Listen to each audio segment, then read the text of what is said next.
کی تعلیمات کو پوری دنیا میں پھیلایا بذریعہ حضرت علامہ خواجہ پیر محمد الہ الدین صدیقی. وہ میرے سامنے بیٹھے. یہ اب نور ٹیلی ویژن ہے, جہاں تک جاتا ہے. خود یہ اب پورے یورپ میں گئے ہیں, جہاں بھی جاتے ہیں مولا شریف کا نام تو چلتا ہی ساتھ ہے نا. یہی بہت بڑی بات ہے. دیدار کے قابل کہاں میری نظر ہے, یہ تیری عنایت کہ رخ تیرا ادھر ہے. تو حضور خواجہ مولوی رحمۃ اللہ تعالی علیہ کی تعلیمات بہت زیادہ ہیں. میرے ایک اور جملہ ہے کہ حضور, میں اپنے اندازے میں کہتا ہوں کہ حضور خاتم الاولیاء تھے. اس پائے کا بندہ جس نے اتنی مدت میں, پھر اکثر دورے لوگ کرتے ہیں, لیکن ایک بندہ خدا اس پہاڑ میں 80 سال بیٹھا اور روح زمین کی تمام دنیا کو اپنے پاس بلا لیا, اور پھر خالی نہیں بھیجا کسی کو. تو 750 خلفاء میں ایک بہت بڑی تعداد ہے. ابھی ہم اس کی وہ اچھا حضرت, میں یہ بھی چاہوں گا کہ اتنی یقیناً جہاں پر حضور قاسم فیضان نبوت حضرت باواجی صاحب مولوی رحمۃ اللہ علیہ کا تذکرہ آپ نے بڑی تفصیل سے کیا, اور ان کے سینے سے جو فیض آپ کی اولاد میں منتقل ہوا, اور اس میں ایک نام امین الامت خواجہ خواجگاں حضرت خواجہ پیر محمد زاہد خان صاحب رحمۃ اللہ علیہ, جن کی آپ عملی تصویر بھی ہیں اور مظہر عتم بھی نظر آتے ہیں. میں چاہوں گا کہ اس پوری داستان کے اندر, اس پورے گلستان کے اندر حضرت پیر خان صاحب کا تذکرہ نہ ہو, آپ کے احوال اور اقوال نہ ہو, تو میں سمجھتا ہوں کہ یہ محفل حضوری ہے. بسم اللہ. تو حضرت پیر خان صاحب رحمۃ اللہ علیہ کے بارے میں اور آپ کے ارشادات اور آپ کا فیضان جو آپ تک پہنچا, پھر آپ کے ذریعے جو آگے پھیل رہا ہے اور اس وقت دنیا کے کن کن ممالک میں ہے, اس حوالے سے بھی کوئی تھوڑا سا ارشاد فرمائیں. حضور خواجہ خواجگاں امین الامت خواجہ پیر محمد زاہد خان صاحب رحمۃ اللہ, میرے والد, آپ نے پوری زندگی والد کے ساتھ گزاری. سبحان. تعلیم جو ہے, چونکہ حضور خود ان کو دیتے تھے ڈر کے مارے کہ میرا بچہ کہیں نقصان نہ ہو جائے. جو بات اس وقت تھوڑی سی میں آپ کو اشارہ کرتا ہوں. جی جی. اپنے پاس لاتے تھے, بندے 2 مقرر تھے, کہیں باہر جائیں تو حضرت صاحب کے ساتھ جاتے تھے, تعلیم دیتے تھے خود. اور بعض چیزیں جو حضرت صاحب کو پتہ ہیں, پھر حضور قبلہ عالم نے عرس کے اجتماع میں اپنی دستار اتاری, فرمایا میرا مشن پورا ہو چکا ہے. اللہ. میری اس ولایت کا مالک میرا یہ بیٹا پیر محمد زاہد خان. اور پیر خان صاحب مشہور تھے, جی جی. بچہ میرا خان صاحب ہے. ایک بات اور ہے جو حضور خواجہ نیروی نے مجھے ارشاد فرمائی کہ حضور نے فرمایا, میں پاس کھڑا تھا, ہے بچہ اگر نبوت ختم نہ ہویا تو میرا بچہ خان صاحب نبی ویا, صبر نہ نبی ویا. اللہ. بہت صبر کیا آپ نے. تو حضور قبلہ عالم نے ان کو دستار دی. پھر وفات تک والد صاحب رحمۃ اللہ نے تمام جتنے معاملات ان کو علیحدہ کر دیا. جب آخری ایام میں بہت بیمار تو ہوئے ہی نہیں وہ. ایک اور جو بات آپ کے لیے بہت ضروری ہے, عرس مقرر کیا آپ نے. جی جی. ایک پہلی 2-3 بکرمی ہاڑ, یعنی 14, 15, 16 جون, 20, 21, 22 نومبر. خلفاء نے پوچھا کہ حضور یہ آپ نومبر میں کسی کرتے ہیں یہ عرس, نومبر میں کیا کام ہوگا؟ فرمایا عرس جون میں آؤ, جانا نومبر میں ضرور آؤ.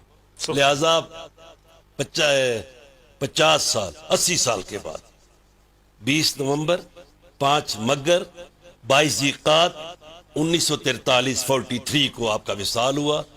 عشاء کی نماز پڑھتے ہوئے آخری رکعت میں اللہ کہا تو وہیں آپ کی وجود سے. حضرت قبلہ حضور شیخ العالم حضرت علاء الدین صدیقی صاحب دامت برکاتہم العالیہ کا روحانی تعلق تو ہے ہی ہے, اس میں تو کوئی شک نہیں کہ سارا فیضان جو اس وقت تقسیم ہو رہا ہے یہ موڑا شریف کا ایک خوبصورت تسلسل چلا آ رہا ہے. روحانی فیضان کے ساتھ ساتھ اس روحانی فیضان کو جو رشتہ داری میں تبدیل کیا گیا, اس کے میں کیا راز اور اس کے پس منظر میں کیا حقیقت ہے؟ اصل میں جو پیار تھا نا حضرت والد صاحب کا اور ان کے حضرت صاحب کا, اس میں یہ تو آ ہی نہیں سکتی تھی نا. یہ تو آپ کہہ سکتے ہیں نا کہ حضور سرور دو جہاں محمد مصطفیٰ صلی اللہ علیہ وسلم کی جب زوجیت میں سیدنا ابوبکر صدیق حضرت صدیقہ رضی اللہ تعالیٰ عنہ آئی, تو پھر آپ سوچ لیں. اللہ. تو یہ اصل میں شاید وہ کچھ بات تھی. پھر ان کے اندر یہ میرے بہت عرصہ میرے ساتھ رہتے رہے, آتے رہے, میں بھی جاتا رہا ہوں اسی پیار سے. انہوں نے مجھے نہ چھوڑا نہ میں ان کو چھوڑتا رہا. تو پھر یہ بات چل رہی تھی کہیں سے, تو پھر والد صاحب مجھے بندہ بھیجا میرے پاس. پھر انشاءاللہ پھر ترنول ہی سے جی جی یہ سارا کچھ مسئلہ حضرت ہوا. ترنول کا ذکر آ گیا. ہاں جی. اور میں یہ چاہوں گا کہ اس طرف بھی آپ کو لاؤں اور پھر میں آپ کی طرف بھی آؤں گا کہ اس وقت آپ جو پوری دنیا میں اپنے فیضان طریقت کو پھیلا رہے ہیں اور موڑا شریف کے فیضان کو پھیلا رہے ہیں، وہ کن کن ممالک میں اور کہاں کہاں اس وقت آپ کے دورے ہوں، اس طرف لانے سے پہلے موڑا شریف کا ہم ذکر سنتے آئے ہیں، پھر اچانک بیچ میں دربار عالیہ زاہدیہ ترنول کا نام آ گیا. اصل میں موڑا شریف میرا کچھ پروگرام اور تھا، ان کو پتہ ہے. جی جی میرا پروگرام تھا چونکہ یہاں اپنے منہ سے تو مجھے یہ کہنے کی ضرورت نہیں پڑتی کہ میں کم سے کم 20-25 سال تک علماء کے پاس بیٹھا ہوں، جی جی اور جو میری سٹڈیز ہیں، جو میرا مطالعہ ہے، اس میں تو میں کئی بار گرا ہوں پھر اٹھا ہوں، چونکہ میرے ساتھ مورخین اور میرے ساتھ کوئی یاوری نہیں کر رہے تھے. میں پھر خود اپنے آپ پھر حضور کی بارگاہ میں مدینہ چلا جاؤں، وہاں سے پھر لے کر پھر آ کر پھر بیٹھ جاؤں. تو وہ خیال تھا کہ ایک ایسا مرکز بنایا جائے جو بقول جامع خوشا مسجد و مدرسہ خانقاہ ہے کہ در و بود کیلو کال محمد. سبحان اللہ. یہ خیال تھا کہ یہاں ایک ایسی جگہ بنے جہاں سے لوگ علم دین کو حاصل کریں. پھر لہٰذا ہم نے یہ جگہ خریدی والد صاحب رحمۃ اللہ کے ارشاد کے مطابق، اور حضور کے والد رحمۃ اللہ علیہ اور حضور قبلہ عالم جب حضرت صاحب صحت یاب ہوئے جی جی تو میں نے کہا یہ تھوڑے کمرے تھوڑے تھے ہمارے پاس وہاں پہ، میں نے کہا یہ آپ چائے کا کپ پیے وہاں پہ. حضرت صاحب کو کہا، والد صاحب وہ اس لمحہ دیکھنے کا تھا. ٹھیک. تو دونوں حضرات گئے، بارش ہو گئی تو راست تھوڑا کچا تھا راستہ، ہم نے پھر اینٹیں لگا کے ان کو دونوں حضرات کو اندر بٹھایا، چائے آ گئی، چائے پی، پھر بہت ذکر ہوا، پھر اجازت دینے لگے تو پیر صاحب رحمۃ اللہ علیہ حضرت غزنوی کھڑے تھے. میں کہا جناب دعا کرو. استا کیا استا، حضور قبلہ والد صاحب بیٹھے ہوتے اندر.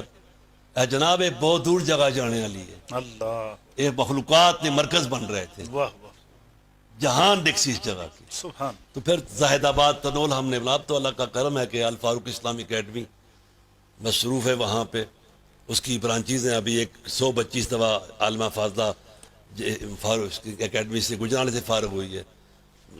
بہت سی جگہوں پہ میں اپنے جد امجد اور اپنے والد کریم کے مشن کو لے کر اس وقت آپ نکلے ہوئے ہیں. دنیا کے کن کن ممالک کا دورہ ہوا اور آپ کی تبلیغ جو اس وقت پوری دنیا میں چل رہی ہے، میں چاہوں گا اس حوالے سے بھی کہ تھوڑا سا ہمارے ناظرین کو بتائیں. اصل میں جو میرا پہلا جو مطالعاتی پروگرام تھا اس میں سعودی عرب کے بعد میں پھر اللہ کے کرم سے القدس شریف چلا گیا. ٹھیک. بیفور دی وار اسرائیل اور عرب. تو میں ایک ہفتہ وہاں رہا القدس شریف میں. ٹھیک. الخلیل گیا، وہاں سے پھر میں دمشق چلا گیا، وہاں سے پھر میں ترکی چلا گیا. جتنی بھی اسلامی سٹیٹس ہیں سوائے کوئی جوڑ چھوڑی نہیں ہے، ٹھیک. سب جگہ پہ گیا ہوں، علماء سے ملا ہوں. بلکہ عبداللہ علی محمود رحمۃ اللہ علیہ مجمعین جو وکیل ازہر تھے ازہر میں، ان کے پاس میں کافی دن رہا ہوں. ٹھیک. ہوٹل میں آتے روز آتے، چلو کچھ نہ کچھ ملتا رہے گا. بہت خلیق آدمی تھے. ٹھیک. اس کے بعد جتنے بھی بڑے دینی جگہ ہیں، لائبریریز ہیں یا جہاں سارے جہاں سب میں نے دیکھے. پھر ایک ذہن بنا لیا تھا. خیال یہ تھا کہ دادا جی نے مجھے اولیاء بادشاہ کہا ہے، جی جی. والد صاحب مجھے فاروق کہہ دیا ہے. اللہ. تو یہ اگر میں اس سے نکلتا ہوں تو لوگ کیا کہیں گے، یہ اولیاء بادشاہ ہے. اللہ. پھر میں نے چلا کاٹ لیا ہے. تو اب میرا خیال ہے پاکستان اور اس کے علاوہ آزاد کشمیر جہاں بھی اب جماعت کے لوگ ہیں، خلفاء ہیں، ادھر لندن میں بھی ہیں اور جتنی ہالینڈ میں بھی ہیں. آپ نے دیکھا ہوگا اچھی صاحب نے، ہمارے خلیفہ ابوالطاصب صاحب ہیں، اور اس کے بعد اٹلی میں ان کو لوگ ملے ہیں، فرانس میں تو بہت لوگ ہیں. جی جی. لیکن ہم نے ان کو خلافت جگہ امیر جماعت بنا دیا ہے، سبحان. تاکہ خلافت کے اس روپ میں کہ چھری چاقو نہ چلنا شروع ہو جائے. امیر جماعت ذکر کراتا رہے گا، جب دیکھا اس کے اہل ہو گیا تو پھر ہم اس کو خلافت دیں گے. سبحان. یعنی پہلے تربیت ہاں اور جی، پھر اس کے تربیت، بعد جو. جی.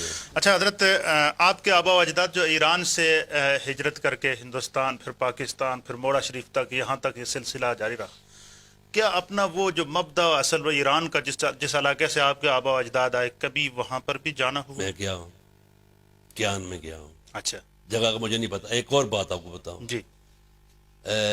ہز میجسٹی جو کنگ ایڈورڈ افتم تھے، ہر میجسٹی کے والد، ان کی تحریر موجود ہے کہ خواجہ محمد قاسم بلانگ ٹو ایران فلاں جگہ سے ہیں. اس حوالے سے پھر میں وہ بھی ہمارے پاس ہے دستاویز جو ہے، وائسرا ہند نے ہمیں بلا کر دی ہمارے والد صاحب کو رحمۃ اللہ، تو میں وہاں گیا ہوں. جی جی کچھ آثار کیا ملنے تھے بلکہ کچھ نہ کچھ یہ تھا کہ تسلی ہو گئی کہ یہاں سے حضور داجی چھوٹے ہی تھے نا، جی جی. تو یہ پھر اس نسبت سے ہمارا تعلق رہا ہے الحمدللہ علی احسان ہی. حضور بابا جی صاحب مولوی رحمۃ اللہ علیہ کے جو دروس ہوتے تھے، جو آپ کے اقوال ہوتے تھے، جو پوری انسانیت کے لیے ایک مشعل راہ ہوتے تھے، ان میں سے کوئی ایک دو قول ارشادات کی صورت میں. حضور غوث زمان خواجہ محمد قاسم صادق بڑی رحمۃ اللہ تعالی علیہ نے ہمیشہ فرمایا، بچہ شریعت نے نور نال اپنے بدن کی پاک کرو اور ذکر اللہ نے اندر رگ رگ نور مصطفیٰ کریم اور رب نہ نور منتقل کر دو. سبحان. ایک قدم دنیا تھی ہٹا دو، ایک آخرت تو ہٹا دو، سامنے خدا سامنے کھڑا ہے. ماشاء اللہ.